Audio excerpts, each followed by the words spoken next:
The Hobie 16 rigging video is intended to be used in conjunction with your owner's assembly manual and complete assembly by your dealer. Read the manual thoroughly before attempting to go sailing. Hi, I'm Matt Miller, and I'm here with the Hobiecat company to help you rig your Hobie 16 more easily. I have a few tricks that can help you save some time in rigging, so you'll have some more time to sail. I've taken the shrouds, forestay, and the trapeze wires and run them in and out of 2 or 3 lacings on the trampoline. In this case, it's a one-piece trampoline with a lacing up the side. To keep the rudders in place while trailering, I've taken line and tied each corner of the tiller crossbar to the rear corner casting, one on each side. That keeps the rudders in place while trailering. When you're ready to step the mast, you need to pull the wires free of their hold down. Go ahead and grab it from the rear and pull the slack on through.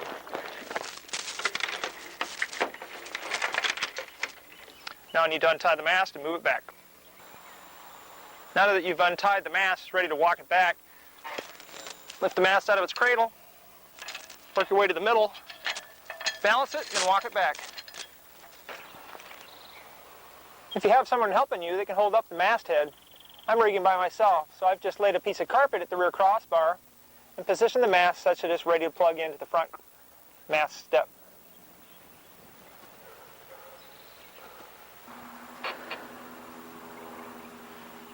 Now you need to install your mast bearing. It's a round piece of Teflon placed inside the mast step. Place it in such a way as when you step the mast base is going to force this into a small cup, creating a bearing for the mast to rotate on.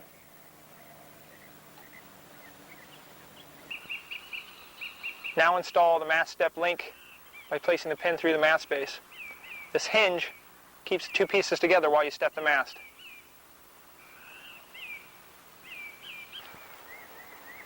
When I step the mast by myself, when I don't have anyone to help me, I disconnect the dead end of the jib sheet from its tie-off point on the jib car. And using a 3/16 pin shackle wrapped around the end of the forestay cable, I tie that jib sheet to the shackle. When I get the mast stepped, I'll pull in on the jib sheet. It'll pull the forestay forward to its tie-off point at the bridles. That'll hold the mast up until I can get off the boat and use the main halyard to keep the mast up while I pin the forestay.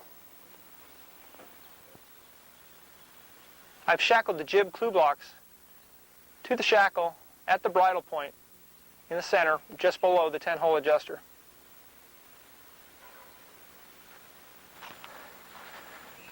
Next, you want to check your shrouds and trapeze wires, make sure that they're all hanging straight off the shackles on the mast. None of them are twisted upside down. But just make sure that they're all facing towards the base of the mast. Also, make sure that these shackles are extremely tight. You should have a safety wire in the main shackle. That'll keep the pin from turning, even though it becomes a little bit loose.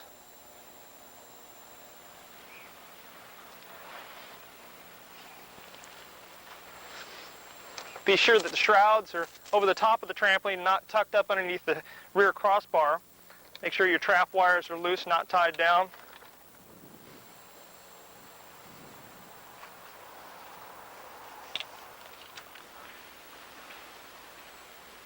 Take a look at your shrouds and the adjusters. Make sure they're not twisted, facing towards the aft. Before you step your mast, you've got to take a look to make sure that there are no overhead power lines nearby. Contact with an overhead power line can cause injury or possibly even death to you or your crew. Make sure that there aren't any overhead power lines where you're stepping the mast or between you and the water. We're ready to step the mast. If you have difficulty with the techniques I'll describe, contact your dealer. They'll have products and techniques that can help you do it more easily. When you're ready to step the mast, go ahead and get up on the trampoline. Have your crew or helper lift up the back of the mast so you don't have to bend over. Now I'm doing this by myself, so I need to bend over. I'm putting my foot on the rear crossbar for support, not putting all the pressure on the trampoline. Bending over, try not to, not to stoop over. Bend your knees. Pick up the mast, get it up on your leg, give it a little bounce, place it on your shoulder and turn sideways, both feet on the rear crossbar. Double check to make sure all the wires are free. And again, look for overhead power lines. Make sure you don't do that. No stepping the mast into power lines. Okay, I'm going to bend my knees and start. Push the mast all the way forward. I reach down and grab the jib sheets.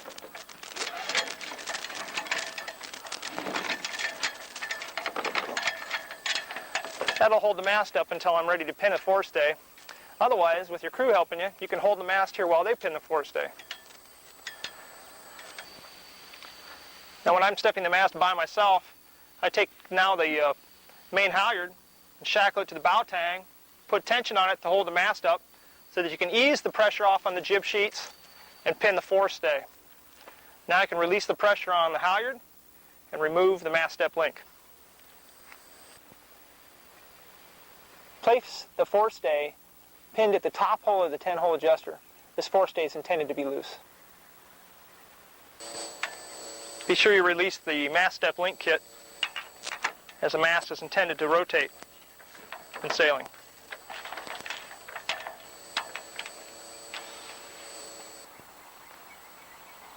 Now we're ready to raise the sails. It's best to raise the sails when the boat is on the beach, so it's more stable. Best not to raise the sails when it's on the trailer. As you move the trailer towards the water, if the wind shifts, it could cause some problems. So try to raise the sails when you're on the beach. Once you've rolled your sails out on the trampoline, you need to tension the battens in the sail. Push against the batten cap and pull on the tensioning line just enough to remove the wrinkles, and then cleat it.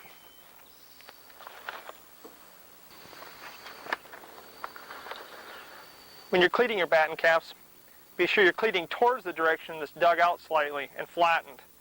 That's the side that holds. Pull the line through and then cleat it.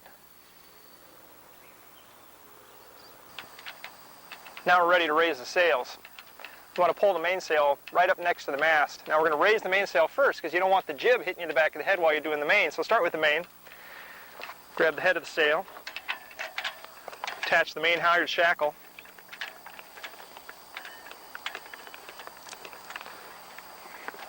Put it up in its feeder, start it into the luff track, and grab the main halyard. Now the feeder's going to help the sail go up most of the way.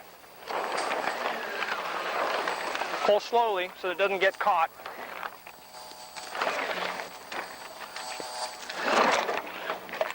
Right up near the top, it's best to give it a little help by pushing up on the sail just above the feeder.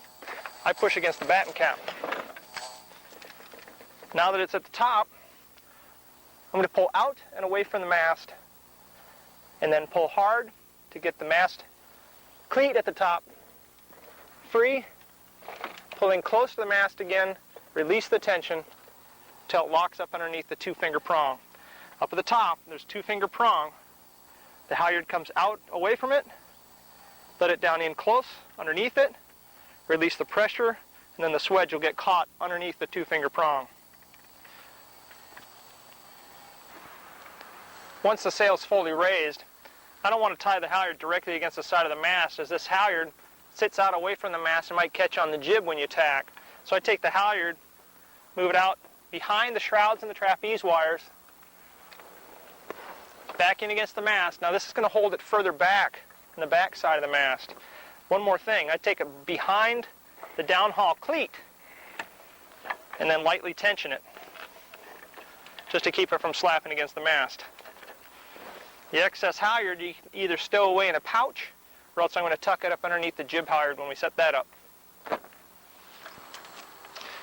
One quick note when raising the sail, make sure that the outhaul is released. If the outhaul is pulled, it'll pull the sail out and away from the mast. When you're trying to get it up that last couple of feet, that'll restrict it. Okay. Also, when you're doing the downhaul, make sure the outhaul is released to fit the slide into the luff track. I fitted my boat with a block with a becket to make it a little easier to downhaul. The line runs down to the cleat through the middle. Run the line back through the block. You might have to pull on the slide a little bit to keep it in line when you downhaul. Just do enough downhaul to get it in the track, and go ahead and tie it off. We'll do additional downhaul later.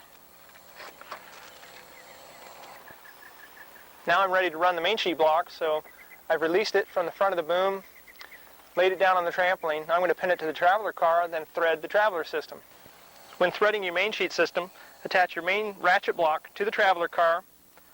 The other end of that line that comes out of the jaws comes back into the swivel jam cleat at the rear crossbar.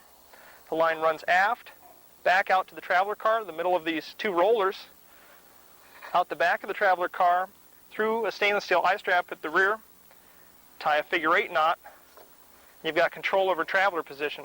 The tighter you pull here, the more it comes to the center. Whatever adjustment you make and cleat it will be equal adjustment on the opposite tack. Release it all the way, that'll allow the car to travel all the way out. I've added a knot so that the line can only come to one position, which stops the car from hitting the end of the track, which could damage the traveler car. Now we're ready to raise the jib. I've attached the tack of the jib to the 10-hole adjuster. We'll discuss the positioning a little bit later. Attach the halyard, pull the sail forward, and attach the jib hank. The jib hank guides the sail up the forestay.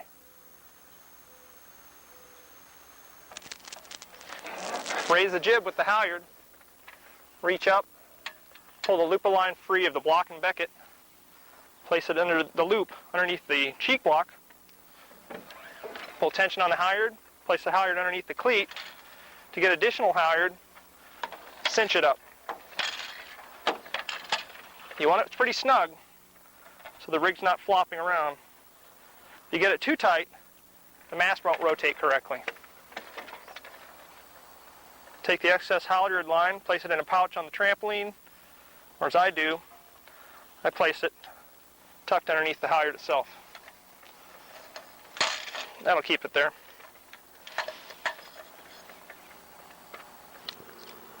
Now you need to attach your jib clew blocks to the clew of the jib. There's 5 holes with which to choose from. I attach it to the middle one to start with. We'll discuss a little bit about adjusting to the other holes in just a moment. Make sure the shackle's snug because it's going to be flapping around. You don't want it to come loose. Make sure there's no twists in the jib sheets. Proper forestay tension on the jib wire inside the luff of the jib will allow the forestay that you used in rigging to go loose. That's the way it should be. Now we're ready to set the correct downhaul. Just as when you're raising the sails, when you're going to adjust downhaul using the main sheet system, like when you're raising the sails, make sure the boat is turned into the wind. I pull the main sheet forward on the trampoline so that I can do both the main sheet and the downhaul at the same time. I pull a little tension on the main sheet and then pull a little more until I get proper tension on the downhaul. Main sheet tension pulls the boom down, which makes the downhaul easier. Pull the wrinkles free of the sail. That's just all you need. Just pull the wrinkles out.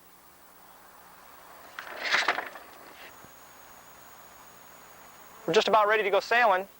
Now I've got a couple more tricks, a little bit of tuning, a little bit of adjusting that can help you sail better. The hole position that you place the foot of the jib in at the forestay adjuster is going to make a difference in how much gap there is at the jib sheeting block. Sheeted snugly, there's lots of room between the clew block and the jib sheeting block. We can afford to go down a hole or two on the forestay adjuster. The higher the jib is on the forestay adjuster, the more the sail comes closer to the mainsail up at the top. That cuts off the airflow. You want to sail with the jib as low as possible. The only time you want it a little higher is if this jib clew block touches the jib sheeting block before you're fully sheeted.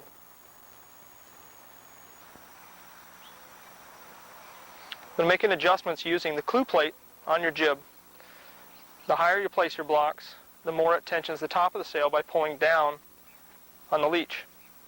The lower you place the clew blocks on this plate, the more it pulls back on the foot or lower part of the sail, trimming the lower part of the sail.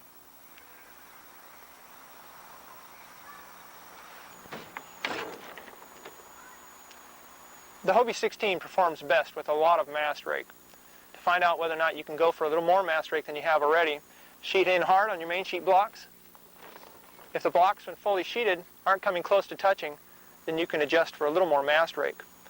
To adjust for that mast rake, adjust your shrouds to a lower hull position, and then retension your jib halyard. When tacking the Hobie 16, you backwind the jib to get the boat across the eye of the wind. Once across the eye, you ease the jib sheet and let it go across. As it goes across, the jib drags against the mast. I've cut my batten shorter so that they don't catch on the halyards. You can also place a little bit of tape over the end to protect it.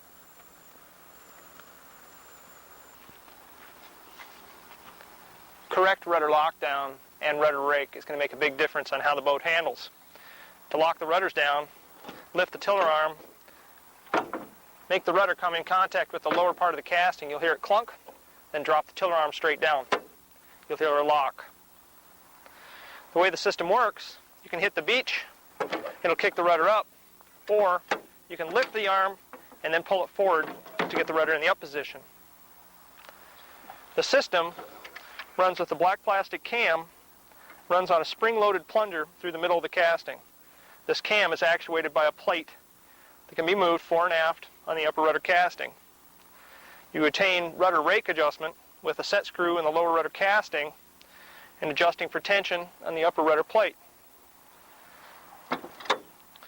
The rudders, as you move them forward, will ease the pressure or weather helm. As you move them back, the weather helm or pull on the tiller will increase. If you've got a lot of pull on the tiller, either your rudder's not correctly locked or the rudder rake's not set properly. The more mast rake you put on the boat, the more weather helm you get with the rudders. You need to rake adjust forward to account for mast rake. Be sure to grease your cam occasionally. This cam system, operating on a spring-loaded plunger, requires grease in this area.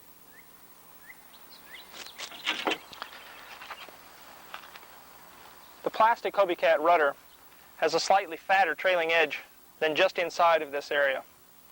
This fatter edge creates a hum when you move through the water. The rudder should be shaved down. I've actually shaved this one to a width about this wide using a scissor blade drawn across the blade here from about the area where it touches the water down to the tip. Shave that down a little bit, put about a 1/16 inch of flat on the back edge. That'll get rid of any hum. Well, that's it for me. We're all rigged and ready to go sailing. If you learn any tricks to help you rig a little quicker and spend more time sailing, let me know.